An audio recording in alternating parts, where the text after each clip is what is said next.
When Khizr Khan first stepped onto the national stage in July of last year, he spoke directly to then-candidate Donald Trump. Let me ask you, have you even read the United States Constitution? I will gladly lend you my copy. Since then, the constitutional scholar and Gold Star father has been traveling in the United States, fighting for issues he believes are central to the document he keeps in his pocket, and fighting against the man he has called morally compromised and illiterate, now President Donald Trump. This weekend, Khizr Khan was in Boston, where he was honored by an organization presenting a day of remembrance at Symphony Hall for the artists and music created at the Terezin concentration camp. It's very good to see you again. Thanks so much for being here. Most of America met you 15 months ago, and since then, you have been traveling this country at your own expense, no fees, nothing except expenses. Why do you do that? What mission are you on? Well, I am simply doing what any patriot, concerned American would do. I'm not doing something extraordinary. People are concerned because of the direction of our country that has taken, this intolerance that exists. So whenever I go, wherever I go, my message is same. Reminder of the goodness of this country, how we can get back on the right track. This nation is built on values the values enshrined in our Constitution, in our Bill of Rights. We need to hold on to those values of pluralism, accepting one another. You know, in your speech, your incredibly memorable speech, you said of Donald Trump that he was smearing the character of Muslims, he was disrespecting women, minority judges. How do you compare the Donald Trump you described in July of last year to Donald Trump 9 months into his presidency? I need not say more. His actions speak for themselves. He has continued to do what I was hoping that he will not do, which is maligning Muslims by executive order after executive order. The most recent executive order about health care. What a vicious act of sabotaging millions of Americans' health care. Particularly in the states, by the way, where he won last November. Yes, that is exactly the point. Therefore, what was said was a caution that hopefully once a person becomes holder of that prestigious office, that office where moral compass guides the person, guides the president, this president will, this candidate, then that candidate, or this president, or Donald Trump will pivot, will begin to lead the entire country instead of dividing it. Does he have a moral compass? I don't think so. I don't think so. I have no authority to declare who has the moral compass or not, except as a citizen of this country. I do have the right to point out when the leader of my country proves time after time after time lack of moral compass. You are a student of the Constitution, as we all learned in that incredible moment last July. Do you think this president has violated the Constitution? And if you do you think he's violated to the point where he should be removed from office? Somebody reminded him in a conversation that is in the media that I hear about 25th Amendment. Steve Bannon did that. And he said, what is 25th Amendment? That speaks volume of the person's understanding of the Constitution and its values and the responsibility of the office of the presidency. He was undeserving of this office then, he remains undeserving of this office now. Within 9 months, we are at the brink of nuclear war. There are 28,000 my sons and daughters serving in Seoul across the shot from North Korea. 100,000 plus family members in Korea, in South Korea. Second is the rule of law.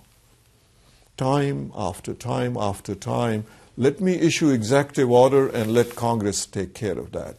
You cannot issue executive order about the law, amending, changing, sabotaging the law that the Congress has enacted. But some courts, as you know, have determined that his predecessor, Barack Obama, on that very subject, exceeded his power by implementing these subsidies without an appropriation from Congress. So Did Barack Obama not do some of the same things?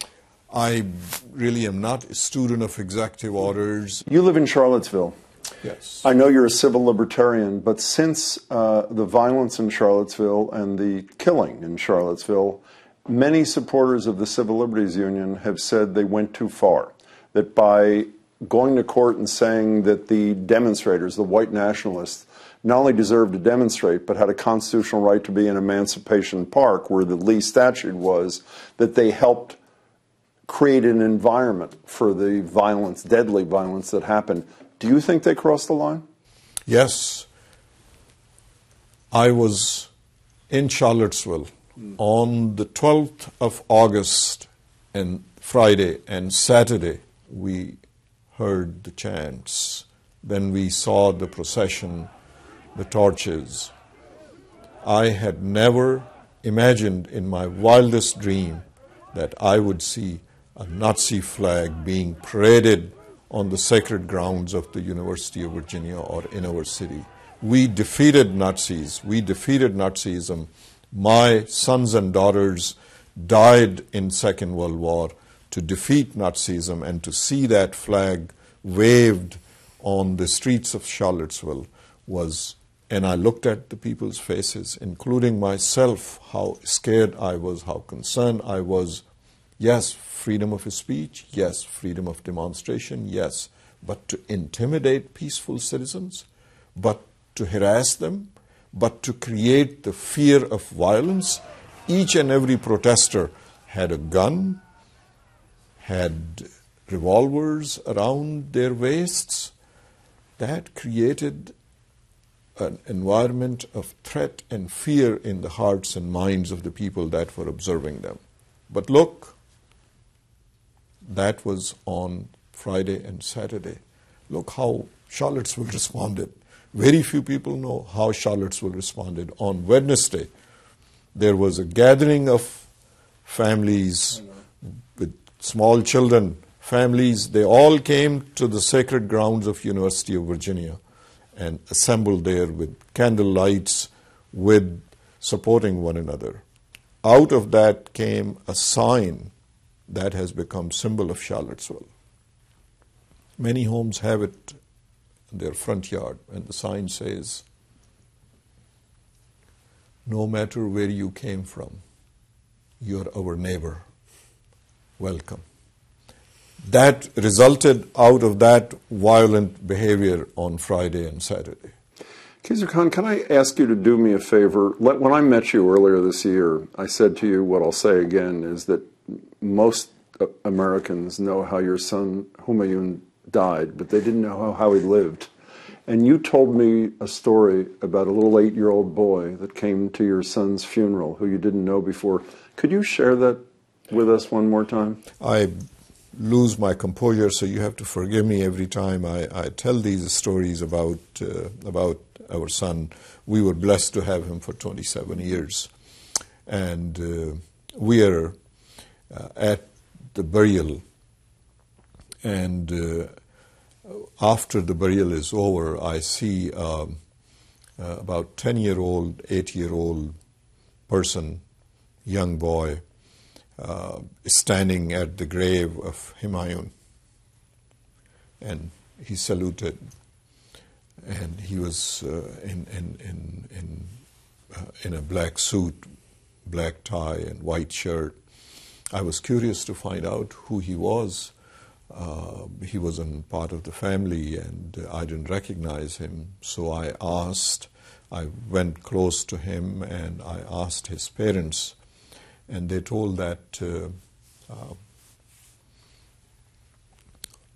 he was son of a professor that lived and looked after the dormitory where Humayun lived. And whenever they met playing basketball after school, and whenever he would have a need for homework, help, he would go to Humayun. He wouldn't come to his parents, because not only Humayun helped him do his homework, but he would take him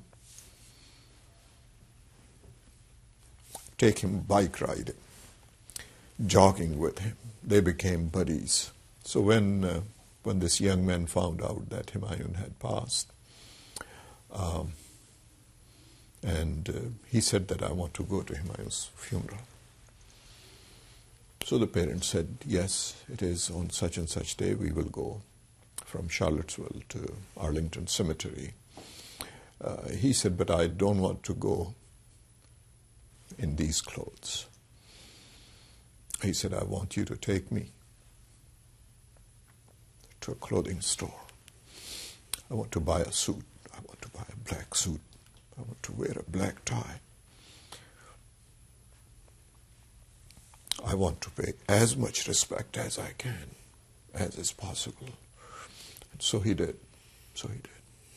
One last question before we go. I was watching your speech at the Democratic Convention this morning, and one of the things you said was you, like many other immigrants, came to this country with a deep belief in American democracy. Do you still hold that belief after all that's happened? My belief is stronger, and the reason is this: much, much stronger than ever before. This is why my belief is stronger. I have traveled state to state to state. Coming to Boston today is my 161st appearance throughout the country. I have seen concern in people's heart, in Americans' hearts, but then I have seen hopefulness. Most hopefulness is among our young people. They know how good our values are, how good the tradition of this country is, and they are more sure of those values prevailing than ever before. I know you end many speeches by saying, do not be quiet, and my request of you is, do not be quiet. Khizr Khan, it is a pleasure to see you yet again. Thank you. Khizr Khan also has a new book out in a few days. It's called An American Family, a Memoir of Hope and Sacrifice.